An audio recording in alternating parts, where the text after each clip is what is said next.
ओम श्री परमात्मने नमः। 8वां अध्याय। इस प्रकार भगवान के वचनों को न समझकर अर्जुन बोले, हे पुरुषोत्तम, जिसका आपने वर्णन किया है वह ब्रह्मा क्या है, अध्यात्म क्या है, कर्म क्या है और अधिभूत नाम से क्या कहा गया है,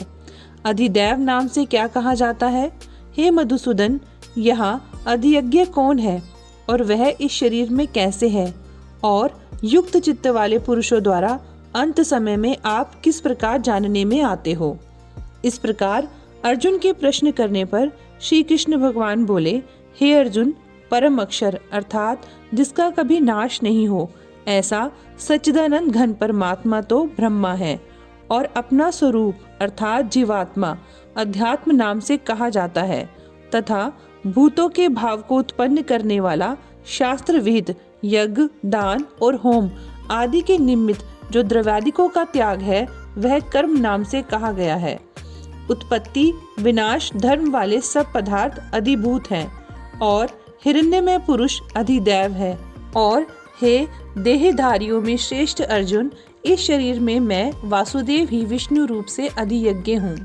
और जो पुरुष अंत काल में मेरे को स्मरण करता हुआ शरीर को त्याग कर जाता है वह मेरे साक्षात स्वरूप को प्राप्त होता है, इसमें कुछ भी संशय नहीं है। कारण कि हे कुंती पुत्र अर्जुन, यह मनुष्य अंत काल में जिस जिस भी भाव को स्मरण करता हुआ शरीर को त्यागता है उसको ही प्राप्त होता है, परंतु सदा उसी भाव को चिंतन करता हुआ, क्योंकि सदा जिस भाव का चिंतन करता है अंत काल में भी प्राय उसी का स्मरण होता है। इसलिए हे अर्जुन, तू सब समय में निरंतर मेरा स्मरण कर और युद्ध भी कर। इस प्रकार मेरे में अर्पण किए हुए मन बुद्धि से युक्त हुआ निसंदेह मेरे को ही प्राप्त होगा।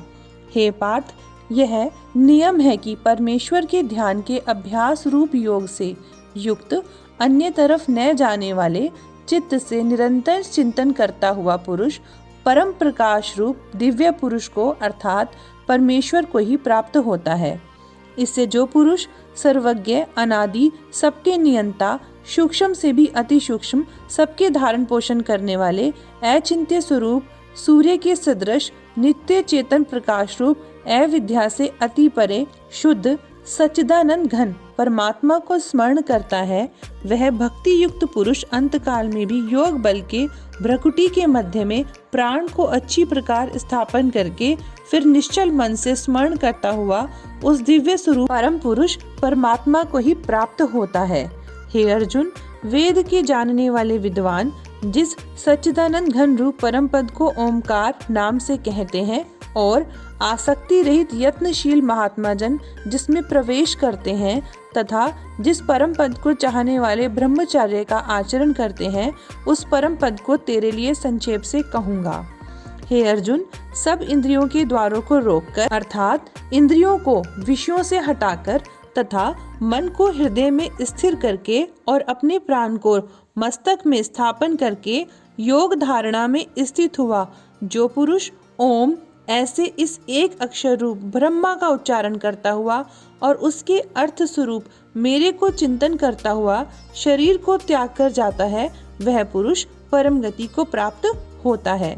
हे अर्जुन, जो पुरुष मेरे में अनन्य चित्त से स्थित हुआ सदा ही निरंतर मेरे को स्मरण करता है, उस निरंतर मेरे में युक्त हुए योगी को मैं सुलभ हूँ अर्थात सहज ही प्राप्त हो जाता हूँ। वे परम सिद्धि को प्राप्त हुए महात्मा जन मेरे को प्राप्त होकर दुख के स्थान पर क्षणभंगुर पुनर्जन्म को नहीं प्राप्त होते हैं,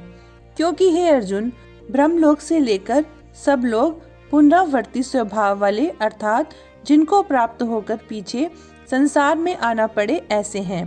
परंतु हे कुंती पुत्र, मेरे को प्राप्त होकर उसका पुनर्जन्म नहीं होता है, क्योंकि मैं कालातीत हूँ और यह सब ब्रह्मादिकों के लोग काल करके अवधि वाले होने से अनित्य हैं। हे अर्जुन, ब्रह्मा का जो एक दिन है उसको 1000 चौकड़ी युग तक अवधि वाला और रात्रि को भी 1000 चौकड़ी युग तक अवधि वाली जो पुरुष तत्व से जानते हैं अर्थात काल करके अवधि वाला होने से ब्रह्मलोक को भी अनित्य जानते हैं, वे योगी जन काल के तत्व को जानने वाले हैं। इसीलिए वे ये भी जानते हैं कि संपूर्ण दृश्य मात्र भूतगण ब्रह्मा के दिन के प्रवेश काल में अव्यक्त से अर्थात ब्रह्मा के सूक्ष्म शरीर से उत्पन्न होते हैं और ब्रह्मा की रात्रि के प्रवेश काल में उस अव्यक्त नामक ब्रह्मा के सूक्ष्म शरीर में ही लय होते हैं। वह ही यह भूत समुदाय उत्पन्न होकर प्रकृति के वश में हुआ रात्रि के प्रवेश काल में लय होता है और दिन के प्रवेश काल में फिर उत्पन्न होता है। हे अर्जुन, इस प्रकार ब्रह्मा के 100 वर्ष पूर्ण होने से अपने लोक सहित ब्रह्मा भी शांत हो जाता है, परंतु उस अव्यक्त से भी अति परे दूसरा अर्थात विलक्षण जो सनातन अव्यक्त भाव है, वह सच्चिदानंद घन पूर्ण ब्रह्मा परमात्मा सब भूतों के नष्ट होने पर भी नहीं नष्ट होता है।